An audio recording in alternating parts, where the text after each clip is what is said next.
Welcome back to the Black and Gold Report. We're now sitting down with head golf coach David Synan. Coach, welcome to the show. Thank you. It's great to be here. Well, it's been more than 2 months since the conclusion of your fall season for both the men and the women, but both sides turned in pretty solid fall campaigns. What were some of the things that impressed you during the fall from both teams and that excited you about the start of the spring portion of your schedule?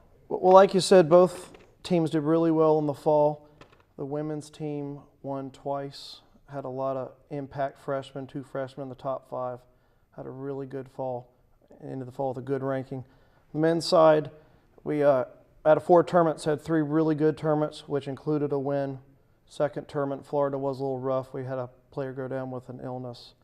But men did finish up with a nice 6 under par for their last round of the fall and a tie for second down at West Georgia, so we're looking forward to the spring. Well, what are some of the things that you have to keep your teams doing to both stay in shape and keep their focus during the 2-month layoff between the fall and the spring? Well, during finals week, we give each player a voluntary packet that includes our team workouts from strength and conditioning, and also gives them their goals, gives them their stats from the fall, and also gives them some opportunities to create different shots. We have a page dedicated to learning a new wedge shot that they have to hit 200 times to own it. But it is absolutely voluntary, and we also hope they have a great holiday season with their family as well. Well, the women's team will enter the spring season ranked number 28 in the golfstat.com head-to-head rankings. 4 student athletes averaged 79 or better during the fall. Freshmen Amanda Levy and Savannah Thompson both worked their way into the lineup. So talk about your women's team and what you expect from them in the spring. Well, we're ranked 28th in the country out of about, I think it's about 170 schools. One of our goals is to be top 25 for the 5th consecutive year nationally, which would be great. We also have the goal of a top 3 finish in the conference tournament, and we have an academic goal of a 3.5 team GPA, and to hopefully catch the tennis team in academics. So now on the men's side, the Braves are ranked 53rd in the GolfStat head-to-head rankings, and 3 student athletes averaged better than 75 during the fall. A lot of your strength on the men's side comes from those newcomers, but talk about your men's team and their goals for the spring, particularly early on. Okay, well, newcomers have been great. Our number 1 goal is to make NCAA regionals. We haven't done that since 12. We're in the position to do that. We're roughly in 14th right now, need to be in that top 10. Have a GPA goal as well, like the women's team, and we're really focusing on having everyone ready, not just the top 5, but through 10, 11, 12 players, everyone being ready in case we have an illness or an injury or someone loses their game a little bit.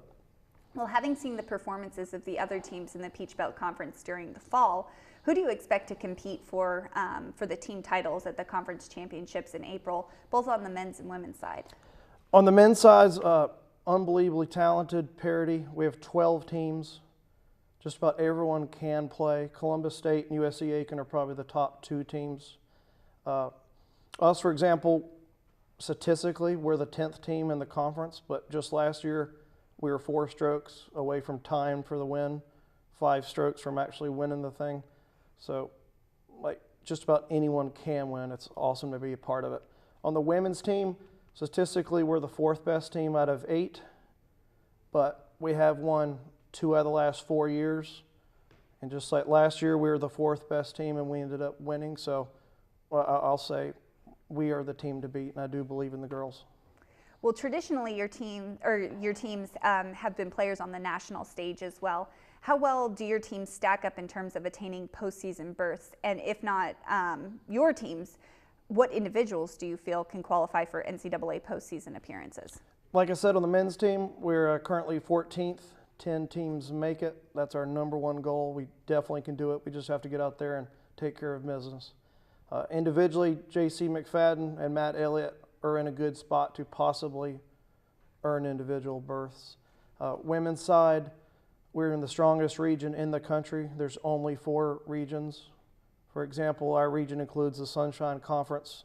They have 8 teams in the top 25. Peach Belt probably has about 3. Well, it'll be a tough spring for you, it sounds like. But thank you so much for being on the show with us today. We're going to take our next commercial break, and when we come back, we're going to be previewing the track and field season with head coach Dr. Peter Ormsby. So stay tuned.